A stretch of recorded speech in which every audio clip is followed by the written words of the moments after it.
Welcome to Studio Chat with Frank and Dave. I'm David Salamoni. This is Frank Salamoni fixing himself. I don't know what he's doing over photographer. here. Oh, master photographer. Is that your your catchphrase? Hey, master photographer back in the day was a big thing. It's just a dingleberry now. It's just a dingleberry now.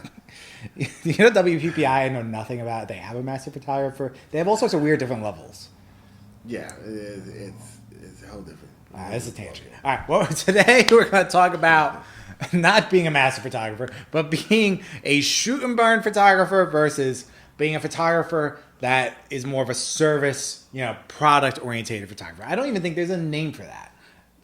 Selling albums and actual prints and stuff. Basically was photography. It was photography. It was, the photographer, studio photographers at the studio, and brides went there with the perspective of getting an album. But was there, I don't remember back when I was, little. Was there? I mean, I just knew what we did. Were there photographers that just shot and just said, "Here are your negatives"? No. Or "Here are your negatives and proofs"? No. Nobody did that. Maybe one or two, but as a whole, no. Nobody would even dream of going through all that expense with film and you sold an album and so on. Sold an album. Parent albums, thank you cards. Proofs. Everything. Well, yeah, I made proofs. When we had the negatives, we were in control of everything. There's no they control had to anymore. come to us to purchase an 8x10, a 5x7, thank you card. We didn't sell the negatives. We didn't give the negatives. Nobody gave the negatives. But even now, in theory, we still control the files until we give them away. It's those people that just decide to give them away, give up all their control. No, we gave up all the control. When was the last time we sold prints? Other than the specials, that's what's bringing in the prints. But no one buys an 8x10, no one buys a 5x7 because they're going to get the disc, they're going to Costco, and they're going to get nice prints. So our job is to change that and keep them focused into a beautiful album and parent albums. The biggest problem now with the digital world, the brides are very savvy, and if you're on a budget, you get the disc, you go to Shutterfly, and you can make an album. But shouldn't... It's unfortunate that they're going that route. Like a photographer, that goes out and they're just... I mean, to me, if you're just shooting and burning, you should be charging a decent amount of money just to shoot and burn, where it's not that way so. The shoot and burn is the cheap alternative. But shouldn't the shoot and burn be the more expensive alternative? The problem is photographers are not business people. They think they're going to go out and $500 is a good day rate for me to go, and I'm going to give them the disc. Well, you talked to me about that guy, right? He said, I'll charge blah, blah, blah, $1,000 a job. And it was just give me a disc. Just give them the disc. But, $1,000. If you shoot 50 weddings, and you shoot 50 weddings, you're working your ass off shooting 50 weddings by yourself. That's only $50,000, right? Minus tax. Cut 20 points off the top. Right. That's 10 grand, so you're down to 40. Right. Now you had to have business expenses of booking these brides. So maybe you made 20 grand? But they don't think of that. They don't think that, their time is nothing. But they think they're getting $1,000. Right. Because there's no cost, but they're really not factoring in everything else. Exactly. They're not, or even to get to make a 6-figure salary being a photographer, where you in our part of the country, making $100,000 really isn't a lot. No. You'd have to shoot 100 weddings, and that's just not physically possible. Let's just see what the photographer is losing out on doing the shoot and burn and giving this the easy way and not getting involved with albums. Now, with our concept, people have albums. They purchase by the side rather than by the photograph. And we've built up sales over $20,000 for photography. Yeah, we made, there's... $1,000, $20,000. I'm not going to say everybody's going to get $20,000, but you can get $5,000, you get $4,000.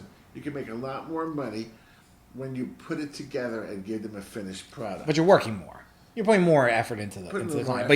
But the more effort, the risk reward is much higher. Exactly. But you can't also look at it of just selling, I'm going to sell just a package with a disc, and then they're going to buy an album later. That's not going to happen. They're going to take the disc and see, bye. They're gone into the night. Exactly.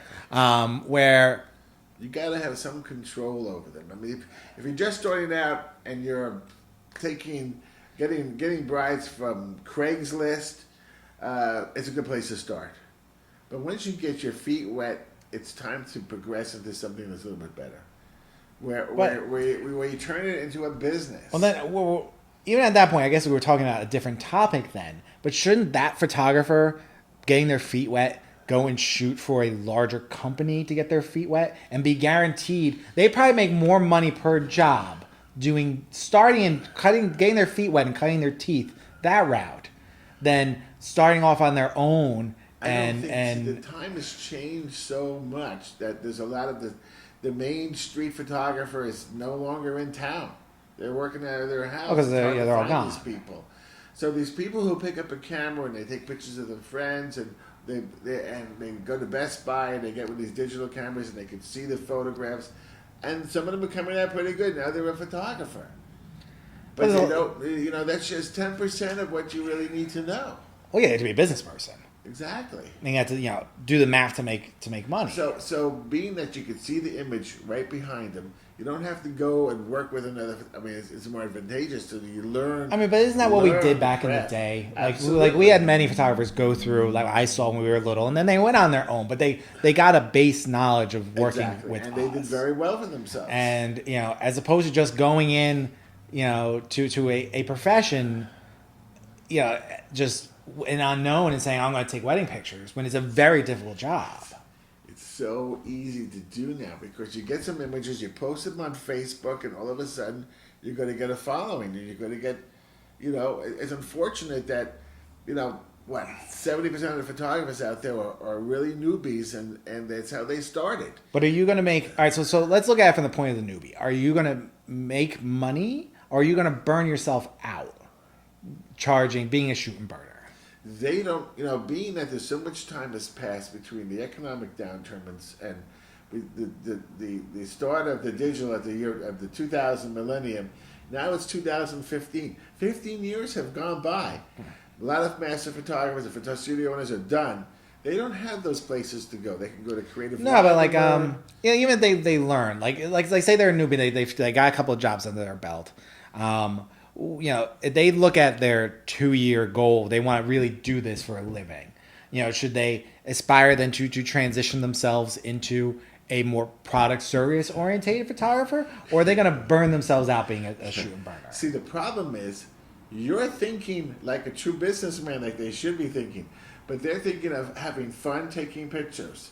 They're not looking at this 2-year plan. All of a sudden, they're photographing their friends' kids. They're on Facebook. They're getting some clients, and they're earning very little money with their camera. They're charging very little. They don't even know what to charge. Well, that's. I mean, luckily there's a lot of information out there. They just educate the industry. To where, where we discuss where if you're that $4,000 to $7,000 photographer, you're becoming, like the white elephant. You're going away, because between shoot and burners or you're really high, it's hard to sustain, that middle level because people aren't coming up into it.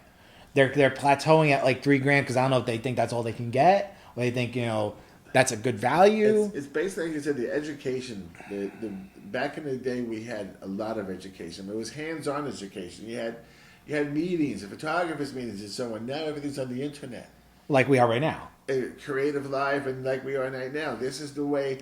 This is a forum that photographers can go and find out what you really can earn. But what I feel is out there is there is a lack of business education. Big time. Because I try and absorb as much more business information for photography as possible.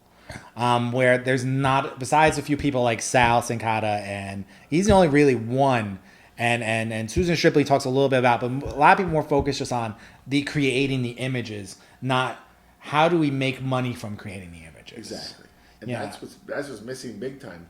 When people realize that, they don't realize the true market and what you should mark up your product. It's a 4 times markup. Well, instead of they going out and they go, they don't realize because the sense is there's no product because. What do you mark up a DVD? Again, it goes back to that. Even back when when we were shooting film and we were giving a piece of paper, say, oh, a piece of paper costs $1. Now it's not even that. It's imaginary, pixels, and there's no like, an album I can say, all right, an album is going to cost us X. I can mark it up Y, and the company makes a profit. Where you're really more like, it's almost more you're working for time on a shoot and burn aspect. Shoot and burn, and they're not valuing their time enough. They devalue their creativity, because here's our product, and I don't really care about it. Here's the disc, and you can do whatever you want with it. This is my creativity. This is my soul, but I'm going to give it to you for almost peanuts. But is it because they're afraid to charge properly for it? I don't think they really know how to put an album together and how beautiful it is to transfer these images from this digital disc into photographs and show people how really beautiful they are. And that's what they should be selling.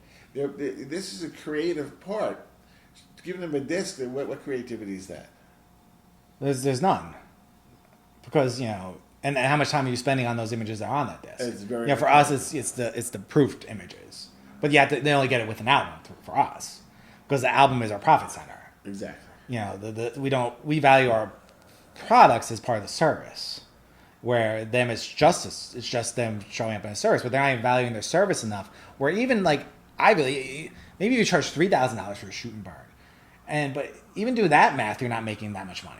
Exactly, but at least that's paying for the creativity of the artist. You're an artist. You should be paid for your craft. You're talking to them? I thought that siren just went by. Somebody just had a heart attack outside because I hear you say, I said $3,000 for a shoot and burn. $2,500 is I mean, even we've had a discussion of shoot and burn. You're like, it's too much money for a shoot and burn. But I feel the shoot and burn is like, that's if like we went on to negatives. Like there's still your editing time and all that stuff involved. But not only that, the studio photographers, what we do, we've honed our craft for 35 years. We've had hundreds of awards given to us, and so on and so forth. Isn't that worth something? When somebody used to ask me, I can get this, you're charging $250 for an 8x10? Yeah, I could get this for... Because you're crazy. I could get this for $1.50. I said, no, you can't get this for $1.50. You can go and get your own stuff for $1.50, but this is what I'm worth. I'm worth $250 for an 8x10. And that's what we were getting. Well, yeah, I think there's a lot of people. Well, that goes into, there's just an overall devaluing of photography. And, people really need to like work to bring that up. When I hear the guys that are decent photographers are only charging $2,000 to $3,000, that's a problem. It's a problem. When they should be charging, I mean, I know the economic times are, but if everybody escalated up a little bit, it just brings the market up. Because if there's a market bringing down, then we have you're fighting with the all-in-ones, where your DJ, your photo, your video are all purchased in one, and you're fighting in that market. You don't want to fight in that market. And that market is, it's an amazing price point that they're doing. But that should, it depends upon, if you don't care about your photography. I wouldn't say they don't care. I think that's a strong word. You don't care. No, I think they care. I think they're scared because they're not business people. I think that it's not that because they it's more of it's a hobby. Oh, you're talking about the all-in one? Oh, the client. Oh, that's a different story. The client itself. But this is what the clients are coming to these photographers, and because of what's been going on, they have devalued our creativity. Yeah. And until everybody wakes up, it's going to stay like that. Yeah, the photographers are going to make more than $3,000 unless you're in a totally different market like us. Yeah, it's I don't know. The client is the people are booking that or creating that market. People will buy what but I looked at heard I forget who said this. Somebody is people have money for what they want. So the people who really want great photography, they'll spend the money on great photography. Exactly. Even in a down economic time, there might not be as many people, which we've learned over the past 4 years, but there's still people that spend, which is where I disagree with a friend of ours who thinks that those jobs don't exist anymore. Those jobs do exist because the people have money for what they want. We do it all the time. We have jobs that go over $10,000 without a problem. There's clients that they don't care about photography, and they could be at the most expensive venue in New Jersey, but they'll hire a $1,000 shoot and burner because they don't care. The thing is that all these new photographers need to have a business, sense. They need to learn a little bit more about how to run. Well, there needs to be more and what to do. What photographers used to do. The problem is there was such a void between the economic downturn and now that people forgot what photographers used to do. Oh, what we used to go through was insane compared to now. Now there's still a lot of work. There we shot the negatives, they went off, they came back, and you just had to card them and stuff. Right. Where now we're editing and all that computer time you put in. Oh, sure. Has to also go into your factor. Sure. But we're running long on this topic. I would like to talk about it more, but we're running out of time. I think just watch for our workshops coming up, and we'll help anybody that's out there. Create a beautiful business. If there's a demand for people want to learn about the business side of things, hit us up on our website, on our Facebook page, the Studio Photographers, and let us know if this is something that you want to talk about. Besides, because there's so much more to this business than just taking the pictures. Exactly. Back in the day when I just started, I always thought if you're the most amazing photographer, you're going to be fantastic. No, you're eating dog food. And I was a master photographer. I did everything on my award points and so on. And you know what? I wasn't getting any business. You got to learn the business part of the photography, and then that's when everybody's going to come to you. Yeah, because you have to be a good marketer. You have to be. I would say we've been very successful over the years. 3 locations. Oh, 3 locations. Yearbooks. We've done everything. Oh, yeah. Model portfolios, fashion photography. Contemporary bride covers for 15 years, and that's our job. Our job is someone calls you up. Can you do something for my website? Absolutely. Well, it depends upon what type of photographer you are. This is an argument we have. If you want to be a niche photographer, but this is a different topic for a different day because we're running out of time. You want to be a niche photographer, or you want to be the jack of all trades photographer? I'm a photographer. But we will see you next time. He's a photographer. I don't know what anymore. I've done it all. I am an entrepreneur. I've done it all. Thank you, everybody. Tune in next time.